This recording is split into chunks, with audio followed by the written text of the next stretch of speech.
사업에 한 번 실패했다고 해서 그게 정말 끝일까요? 아니요, 절대 그렇지 않습니다. 오히려 새로운 시작을 위한 아주 소중한 기회가 될 수 있죠. 그래서 오늘은요, 실패를 딛고 다시 일어서려는 분들을 위해 정부가 마련한 아주 든든한 지원책, 성실 경영 재창업 자금에 대해 속 시원하게 알려드리겠습니다. 사실 사업을 한번 정리하고 나면 정말 막막하죠. 자금은 어디서 구해야 할지, 신용 문제는 괜찮을지, 무엇보다 내가 다시 할 수 있을까 하는 두려움이 가장 클 겁니다. 아마 많은 분들이 지금 고개를 끄덕이고 계실 텐데요. 하지만 가장 중요한 건 여러분은 결코 혼자가 아니라는 겁니다. 바로 이런 분들을 위해 정부가 내놓은 구체적인 해결책이 있습니다. 이 성실경영 재창업 자금이라는 게 여러분의 과거 경험을 그냥 실패가 아니라 귀한 자산으로 보고 새로운 도전을 시작할 수 있도록 든든한 발판을 마련해주는 제도거든요. 자, 그럼 이 좋은 기회를 어떻게 잡을 수 있는지 지금부터 자세히 한번 파헤쳐 볼까요? 자, 제일 먼저 뭘 해야 할까요? 네, 바로 내가 이 지원을 받을 자격이 되는지 확인하는 거겠죠. 복잡하게 생각하실 필요 전혀 없습니다.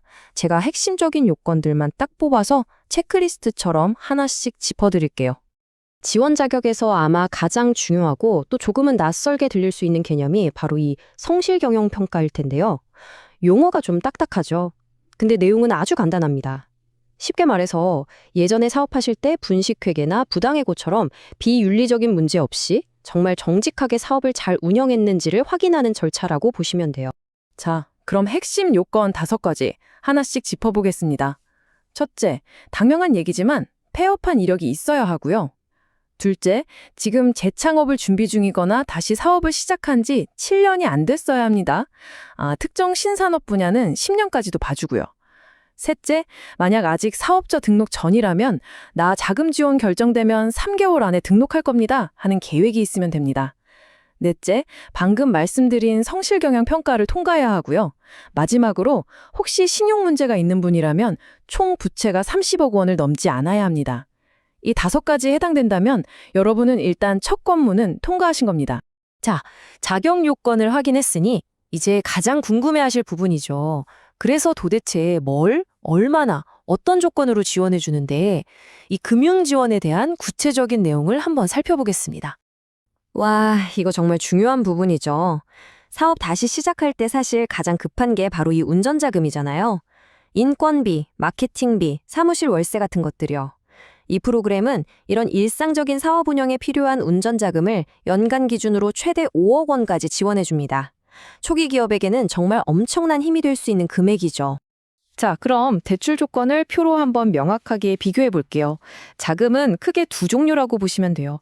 방금 말씀드린 운전자금은 최대 6년 동안 빌릴 수 있고 이자만 내는 거치 기간은 최대 3년까지 가능합니다. 그리고 기계를 사거나 사업장을 마련하는 데 필요한 시설 자금은 최대 10년, 거치 기간은 4년으로 조건이 훨씬 더 여유롭죠. 내 사업 계획에 맞춰서 유리한 쪽으로 유연하게 선택할 수 있다는 게 장점입니다.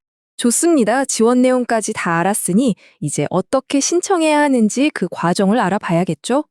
여러분이 앞으로 나아가야 할 길을 제가 단계별로 알기 쉽게 안내해 드리겠습니다. 신청 절차, 복잡할 거 하나도 없고요. 딱 4단계만 기억하시면 됩니다. 첫 번째, 공식 온라인 포털을 통해서 간편하게 신청서를 내고요. 두 번째, 중소벤처기업진흥공단에서 여러분의 사업 계획이랑 자격 요건을 꼼꼼하게 평가합니다. 세 번째, 필요한 경우엔 특별위원회에서 최종 결정을 내리게 되고요. 이 모든 관문을 통과하면 드디어 마지막 4번째 단계, 대출 약정을 맺고 새로운 시작을 위한 자금을 받게 되는 거죠. 아마 지금 이 부분에서 나는 신용 문제 때문에 안 되겠구나 하고 미리 포기하려는 분들 계실 수 있어요. 잠깐만요. 절대 그러시면 안 됩니다. 여기를 주목해 주세요. 신용회복 절차를 밟고 있는 분들을 위해서 아주 특별한 길이 마련되어 있습니다. 신용회복위원회에 있는 재창업지원위원회를 통해서 채무 조정이랑 자금 지원을 한 번에 진행할 수 있거든요. 과거의 어려움이 새로운 도전의 발목을 잡지 않도록 도와주는 정말 고마운 제도입니다. 자, 거의 다 왔습니다. 만약 남들보다 조금 더 빨리 그리고 좀 더 유리하게 심사를 받을 수 있는 방법이 있다면 어떨까요? 마지막으로 여러분이 한 발짝 더 앞서 나갈 수 있는 일종의 패스트 트랙 꿀팁을 하나 알려드릴게요.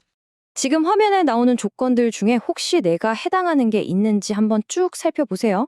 정부 R&D 과제를 수행한 경험이 있거나 내가 직접 개발한 특허 기술로 사업을 하거나 혹은 혁신성장 분야나 소부장 산업에 속해 있다면 우선적으로 접수할 수 있는 대상이 될 수 있습니다. 본인의 이력을 잘 살펴보시고 해당되는 부분이 있는지 꼭 한번 확인해 보시는 게 좋겠죠? 실패는 더 이상 끝이 아닙니다. 오히려 성공을 위한 아주 귀한 데이터가 되고 값진 자산이 되죠. 이 성실경영 재창업 자금은 바로 그 자산을 활용해서 여러분의 두 번째 성공 스토리를 쓸 수 있도록 돕는 아주 유용한 도구입니다. 자, 오늘 제가 설명해드린 정보를 바탕으로 이제 여러분 인생의 다음 챕터를 시작할 준비가 되셨는지 한번 스스로에게 질문을 던져볼 시간입니다.